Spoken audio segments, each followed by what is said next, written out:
if you've been walking around Hong Kong, you've certainly seen lots of colorful posters for Legco elections this weekend, lots of happy advertisements to go out and vote on buses and billboards, etc. It all seems like it's going to be a very pleasant weekend of going out to vote. However, if you live in Hong Kong, you're probably also very aware that underneath the surface, there is a lot of tension rumbling as to what these elections could bring, as to who is going to be elected, and what this actually means for the Legislative Council going forward. Well, it's my pleasure to introduce Anson Chan as our guest speaker today. Many of you are familiar with Anson Chan, one of the most experienced politicians in Hong Kong. She served as Chief Secretary both before the handover almost 20 years ago and after the handover for several years. She has been deeply involved in the Legislative Council and still remains very active in politics today. So Anson Chan's going to tell us a little bit about her view of what these elections could bring, and of course we'll have time for Q&A after. Anson Chan.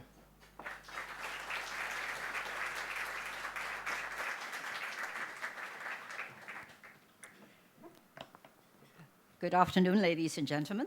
It's always a pleasure to speak at the FCC, and I'd like to thank Tara and her colleagues on the Board of Governors for this invitation to speak on the subject, the new Legislative Council, the way forward. I remember standing in this very room 10 years ago, announcing my intention to form a core group to map out a strategy for achieving genuine universal suffrage for the election of the Chief Executive and all members of the legislature. I'm sorry to say that 10 years down the road, that goal seems ever more elusive. In the intervening 10 years, my little core group has morphed into first the Citizens Commission for Constitutional Development, and then in 2013, Hong Kong 2020.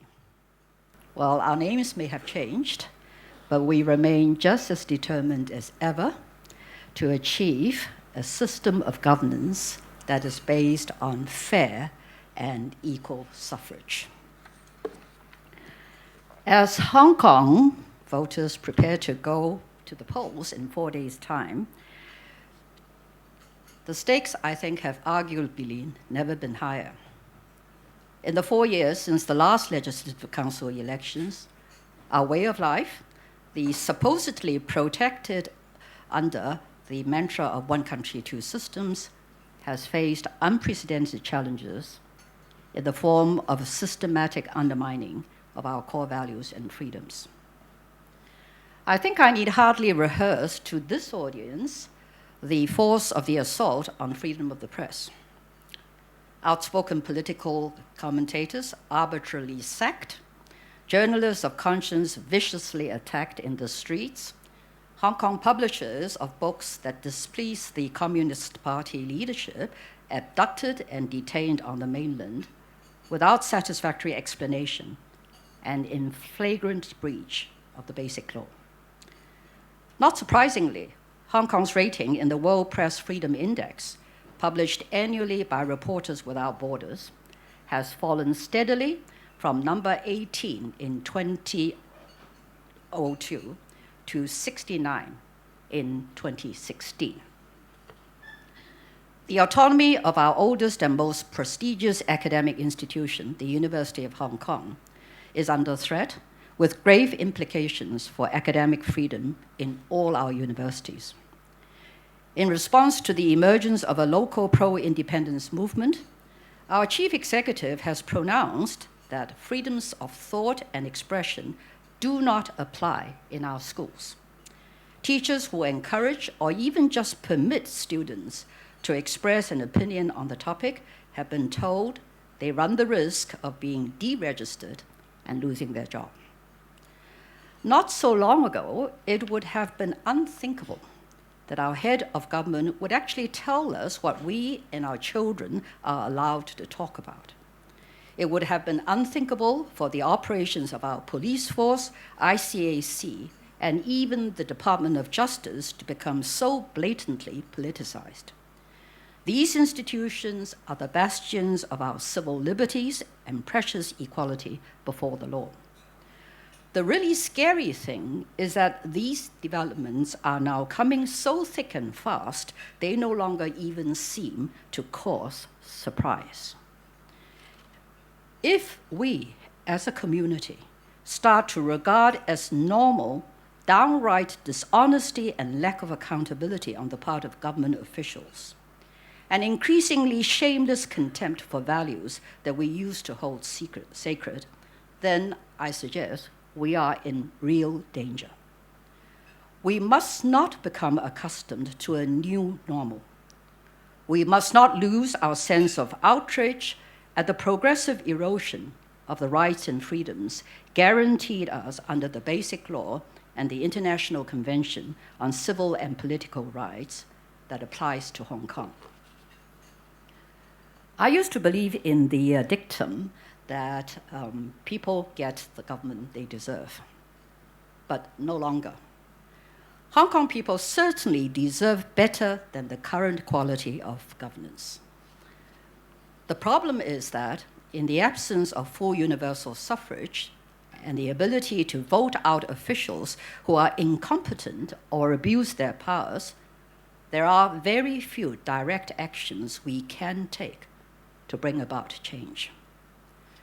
This feeling of powerlessness is at the root of the frustration that drove tens of thousands of our young people to occupy the streets for 79 days in 2014, and is now fueling the localist and pro-independence movements.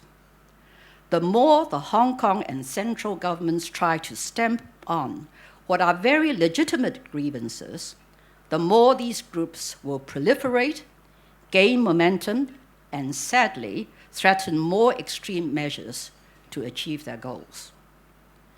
In the midst of this turmoil, we badly need the incoming Legislative Council to respond to the mood of the community and generate some hope that the downward spiral in the quality of our governance can be reversed.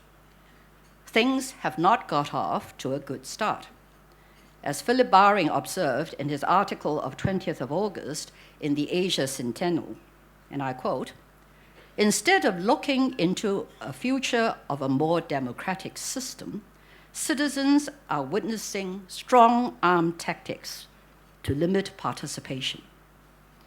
The barring of certain individuals from standing for election has various serious implications, as on the face of it, it constitutes a breach of Article 26 of the Basic Law, which states, and I quote, "Permanent residents of the Hong Kong SAR shall have the right to vote and the right to stand for election in accordance with law," end of quote. The law in question is the Legislative Council Ordinance, which in Section 40 specifies the requirements a potential candidate must fulfill in order to qualify for nomination. These include, amongst other things, that the nomination form must be accompanied by a declaration form signed by the candidate to the effect that he or she will uphold the Basic Law and pledge allegiance to the Hong Kong Special Administrative Region.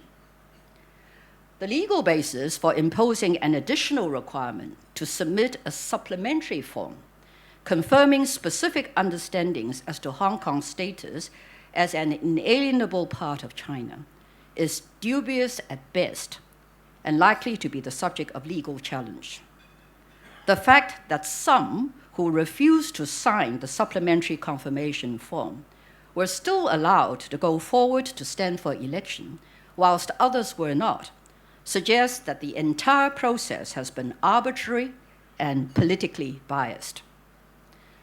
Not only is it unclear whether the government had the legal authority to impose such a further requirement without amendment to the Legco Ordinance, the decision to make returning officers responsible for deciding on this eligibility of individual candidates was both improper and grossly unfair.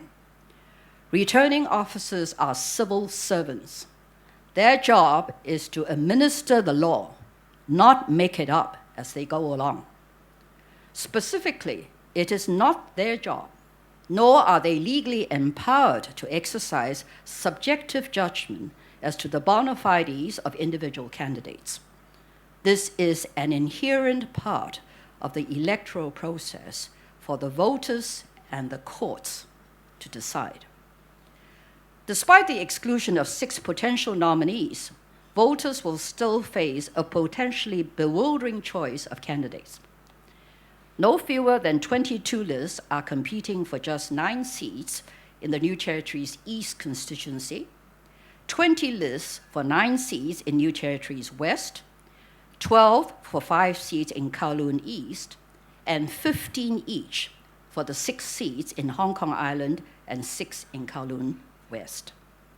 There are 9 lists with a total of 21 candidates for the 5 so-called super seats that are elected on a territory-wide basis by those not eligible to vote in any other functional constituency. From one perspective, we should welcome this enthusiasm to participate in what is still a very flawed electoral system, particularly amongst an upcoming generation of young candidates. From another perspective, however, the emergence of so many new, often very small parties and independent candidates risk upsetting the delicate balance of representation in the Legislative Council. It is crucial that the pro-democracy camp in the Council maintains its veto power by collectively securing at least 1/3 of seats. Without this, the pro-government lobby is in a position to force through unwelcome constitutional change, such as last year's government package of proposals on the election of the chief executive, and introduce self-serving amendments to Legco's standing orders. The overall outcome of the coming elections is hard to call. The Democratic vote may be more fragmented this time, but the pro-government parties will also have problems maintaining support, given the unpopularity of C.Y. Leung and his administration. The steady rise in the number of elderly votes, 33% of voters on Hong Kong Island, for example, are now over 60, may favor pro-establishment candidates, especially given the shameless way some pro-government parties target residents of old people's homes to register and vote a certain way. The extraordinary circumstances surrounding the withdrawal of a candidate in the New Territories West constituency has raised the specter of high-level political interference in the electoral process. We have to face the fact that Hong Kong's proud history of clean elections is now seriously at risk. It is an open secret that pro-Beijing elements are offering financial inducements to potential supporters and ferrying busloads of former Hong Kong residents across the border to vote. Apple Daily recently exposed the tactics of a mainland United Front department pressuring residents of Dongguan to contact Hong Kong-based friends and relatives with specific instructions on who to vote for in each constituency in return for financial and other rewards. Going forward, we must find a pathway to a more mature party political system that can aspire one day to work shoulder to shoulder with the democratically elected chief executive. But to achieve this, we need to be more effective at grooming political talent. We need to select the most able candidates to fill seats on government advisory committees, rather than establishment yes men and women, and then encourage them to work their way up to higher political office. We need greater focus on inclusiveness and the development of broadly based policy platforms, capable of attracting support from a wide range of age groups and social sectors. We need less tub-thumping and more willingness by parties to work together on policies where there is a broad consensus on objectives. Last year, the chairman of the Democratic Party, Emily Lau, proposed the setting up of a cross-party coalition on livelihood issues. Pro-government parties refused to cooperate, reinforcing the suspicion that the government would prefer to continue to divide and rule, rather than promote a more cohesive and harmonious culture amongst lawmakers. Whilst the Legislative Council needs to put its own house in order, it is perhaps even more important that the Chief Executive demonstrates greater willingness to embrace all members of the Legislative Council, irrespective of their political affiliations, in the governance of Hong Kong. A great deal of the current tension between the executive and legislature arms of the government is due to the intransigence of the current chief executive. The incoming Legislative Council offers a fresh start to building more trust and cooperation. The chief executive would do well to grasp this opportunity to mend relationship. But perhaps most importantly, we need to press for a reopening of the debate on constitutional reforms. Functional constituencies fly in the face of the concept of fair and equal suffrage, and in the long term can have no part to play in our political system. Whilst we are stuck with them for at least another 4 years, Hong Kong 2020 will continue to work with young members in the growing number of functional constituencies that are committed to reform by broadening their electorate, ousting the old guard leadership, and ultimately paving the way to vote themselves out of existence. Looking to the future, we must also press for a more productive and effective relationship between the legislative and executive councils. Under the Basic Law, EXCO remains one of the fundamental cornerstones of our system of governance. In the past, it has played a crucial role in ensuring the highest standards of policy formulation on the part of the civil service, tempered by the scrutiny of unofficial members of integrity and high standing in the community. Under the current chief executive, it has become a shadow of its former self, populated largely by individuals handpicked to toe the line handed down from the bottom. There are actually voices saying it has outlived its usefulness. My feeling is that we should aim to foster EXCO's role in maintaining essential checks and balances between the powers of the executive and the legislature, and safeguard its potential to evolve into a cabinet that advises future democratically elected chief executives.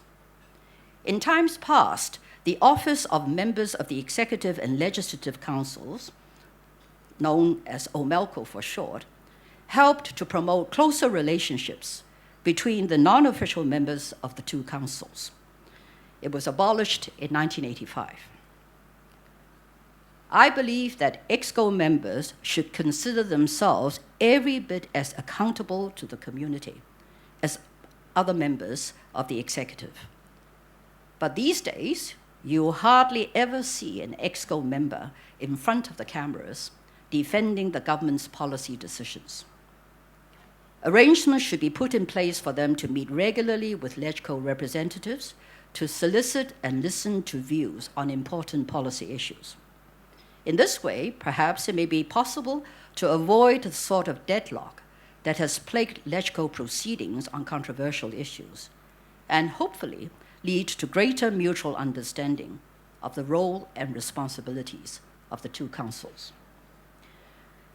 As someone who has spent many hours sitting in Legco meetings, both as an unofficial and elected member, I know personally just how hard most members work. And it frustrates me that the workings of the council get so much bad press. The focus always seems to be on the filibustering and quorum calls, while hardly any coverage is given to the fundamentally good work that goes on day in and day out, scrutinizing bills, monitoring public expenditure, and holding the government's policymakers to account. Despite the filibusters, lawmakers approved 83 of the 89 government bills presented to them during the last session, and posed nearly 6,000 oral and written questions to ministers. I think a bit more appreciation of the diligence with which many Legco members fulfill their duties is in order, even if we can't always respect their behavior and tactics. The late Dr. Martin Luther King once said, and I quote, "Human progress is neither automatic nor inevitable. Every step towards the goal of justice requires sacrifice, suffering, and struggle, the tireless exertions and passionate concern of dedicated individuals." End of quote. We still have a very long road to travel to achieve the governance we deserve. New and unexpected threats to our core values and lifestyle have suddenly appeared. We are also learning the hard lesson that no matter how strongly the institutions of government are structured, how seemingly robust the checks and balances, all systems are only as good as the people administering them. For the time being, we must do what we can within the constraints we face. So I urge all of you who can to go out and vote this Sunday and ensure that the coming Legislative Council contains as many men and women as possible who are of high moral principle, who embrace the values and freedoms that we cherish, and who, above all, are prepared to stand up and defend them. Thank you for your attention.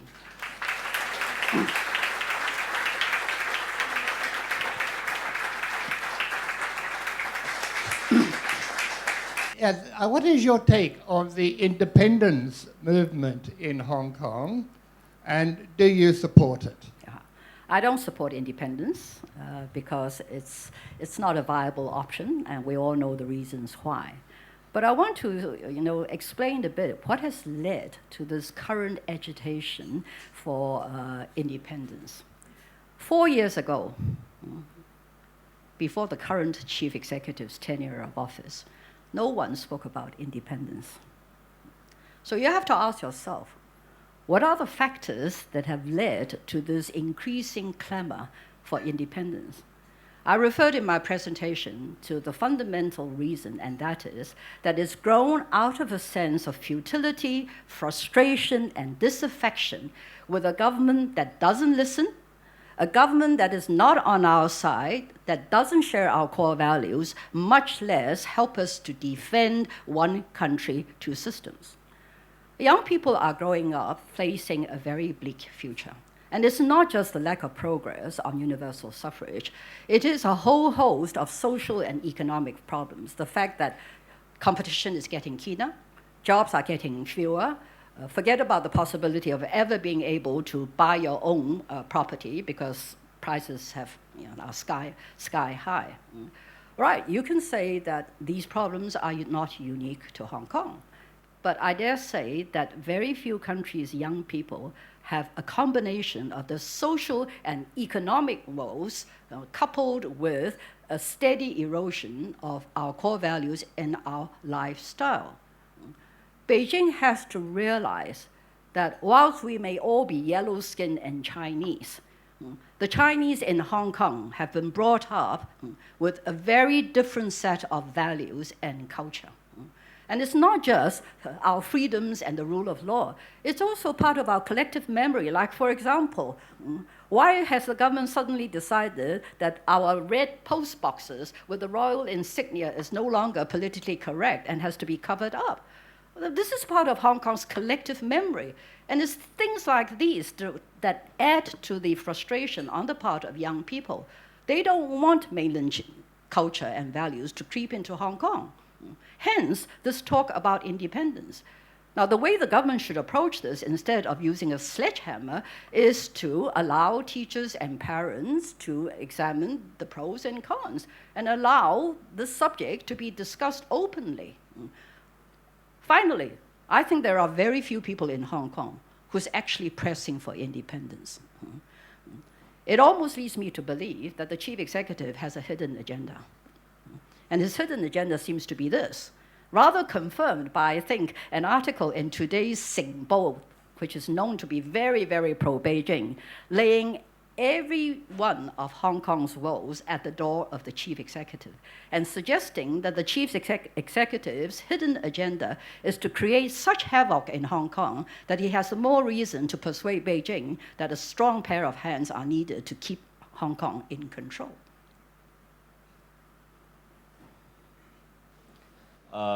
My question is, if the pan-democratic camp, the pro-democracy camp, loses its veto power, the one-third majority in Legco, do you anticipate the possibility of people being out on the streets to the same scale and the same degree that we saw in 2014?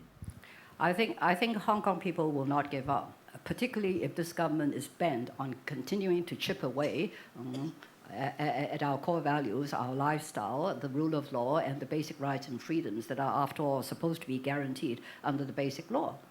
I think you will have a much more noisy Legco, and you definitely, on every issue, there will be opposition. Is that what we want to see in Hong Kong? We don't. Go ahead. But my question is more specifically about the people of Hong Kong. What sort of reaction or backlash do you anticipate from them? I think that if the pan-democratic camp loses its power of veto in Legco, then it really is not good for Hong Kong, because then the government, with the support of the pro-Beijing party, can ride roughshod over all our rights and freedoms, the maintenance of the rule of law, etc., because they will be able to push through unwelcome reforms, amend standing orders for self-serving purposes.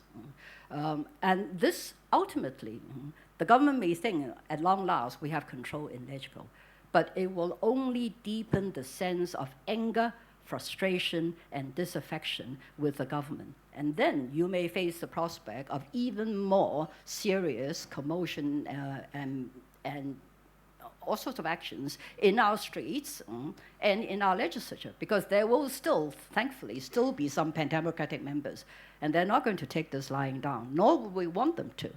But you're right in that there will be a growing sense of frustration, because there doesn't seem to be very much that we can do. So I think Hong Kong voters should realize this, so they should turn out in force and vote for the people who stand for and will help them safeguard their core values.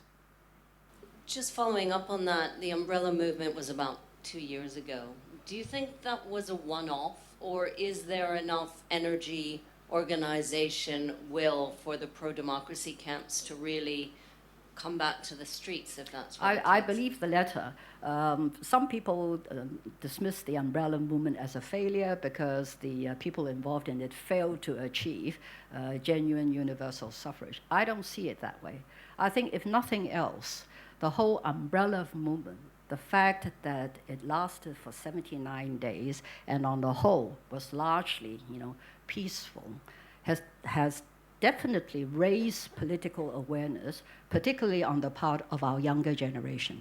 And this is a good thing, because these are potentially our future political leaders. I think it is very good that they are prepared to stand up and be counted and articulate, maybe sometimes in tactics that we don't, as adults, approve. But nevertheless, they are prepared to articulate what matters to them about Hong Kong. I think it's a pity that those who have power and influence in our community, particularly in our business community, do not have the courage of their convictions and stand up and defend our rights, even when they are being blatantly breached. The business sector, I think, has a very short-term focus of where their best interests lie.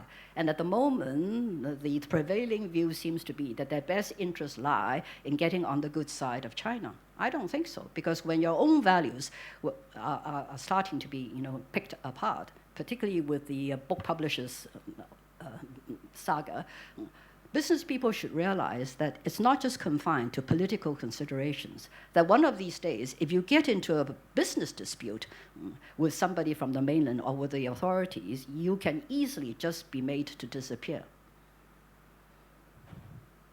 Is the increasingly repressive atmosphere on the mainland itself, the crackdown on the few liberties that exist on the other side of the border, and the influence that that's having here? Could you just speak a bit about how that atmosphere is infecting not only the leader of Hong Kong? Well, I think, as most of us know, there are two schools of thought on where exactly this current repression, clampdown, the anti-corruption drive is leading. Is it the fact that Mr. Xi Jinping has to consolidate his power before he is in a position to introduce very fundamental reforms, whether on the economic side or the political side?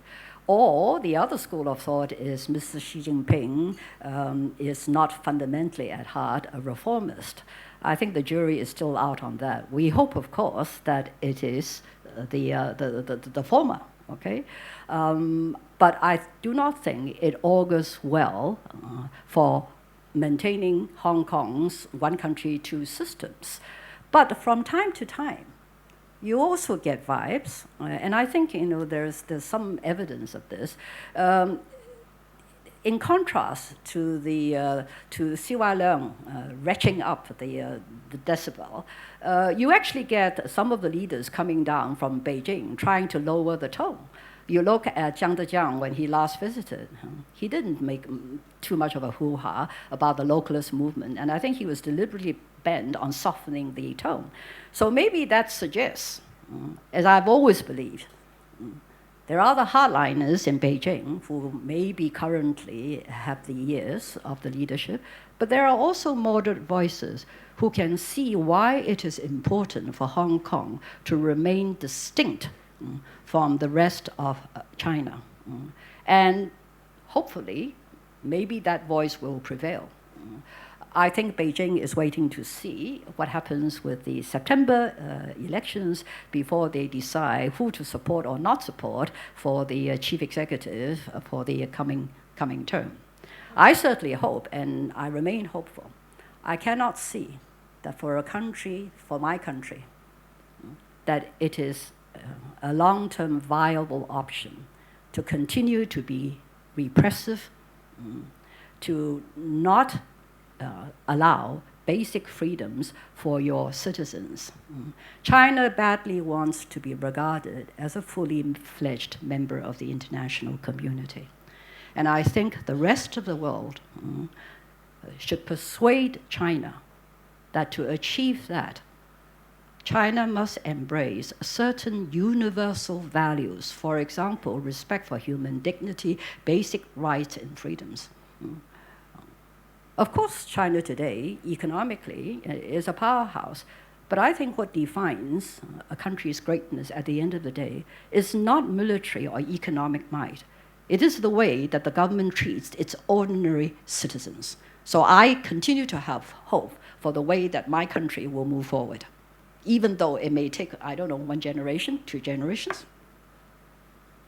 So I just wonder whether you take the view that a jurisdiction like Hong Kong has the right to pick and choose among the rights in the International Human Rights Covenants, or are the International Human Rights Covenants international law, and therefore we're all entitled to all the rights that are spelled out in the No, I think covenants? I would subscribe to the view that if the international covenants or conventions apply to Hong Kong, then we should not be picking and choosing which bit we will invoke and apply and which bit not to. Although I realize at the moment that is probably what is happening, yes? You mentioned earlier about the decision by the returning officers disqualifying the candidates. And on the face of it, it looks highly questionable, and probably will be taken to judicial proceedings, maybe judicial review or something else. If these are overturned, what do you think the implications are and what actually happens? Not from a legal standpoint, but from a political standpoint and others. Well, I think if the judicial review is successful, then at the very least, it raises the prospect that some of the elections involving candidates who were not allowed to participate, despite having been, officially gazetted and nominated, there will have to be re-elections. And what impact this will have on the whole Legislative Council, I don't know. But it is certainly something that needs consideration. My guess is that the government will try and drag out the whole process of the judicial review so that at least for the time being, the Legco, the new Legco, incoming Legco, can continue to function. And we do have 2 minutes left, so we do have time for one more question. Anson, a couple of phrases you used, divide and rule, upsetting the delicate balance of representation and the fragmentation on the pan-democratic side. Given the number of lists that there are, it would appear that fragmentation is already there, especially with the entrance of, and I hate this word to describe them, the radical elements. Do you fear that things are already at that point? Yeah, I think things are not as good as I would like to see them. For example, it seems to me to make sense for the loosely, pan-democratic camp to get together and agree which candidates to field. And pick candidates who stand a better chance of winning. But you cannot coordinate people who refuse to be coordinated, and particularly amongst the younger candidates, they don't want. They don't believe in the tactics and the strategy of the older generation, and you cannot blame them because the government has made it quite plain that it's no good my group and other groups adopting a more moderate stance because every single one of our moderate proposals have been thrown out of the window. So the young people think we should be trying our way. But hopefully, once the dust has settled and we know who are going to be members of the Legislative Council, I think the three main pan-democratic camps, that is, the Democratic Party, the Civic Party, and the Labour Party, should try and get together with some of the other lesser parties and see whether it is not possible to form a coalition. And I include in that, as I said in my presentation, also bringing in the largest political party in Hong Kong, DAB. Because if the political parties of whatever political affiliation mean what they say about serving the community, then perhaps setting aside political issues on which I dare say DAB will have to take their cue from Beijing. On livelihood issues, there surely is a large measure of consensus. So why not work together? And the government should be forging this because it makes life also easier for the secretaries and particularly the civil servants. At the moment, civil servants work long and hard but see very little results. This cannot be good for civil service morale. And we are going to leave it on that note. Anson Chan, a lot of food for thought today. Thank you very much for coming. Thank you.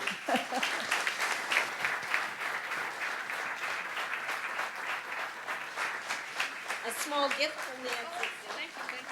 Thank you very much. And wish you all a pleasant afternoon.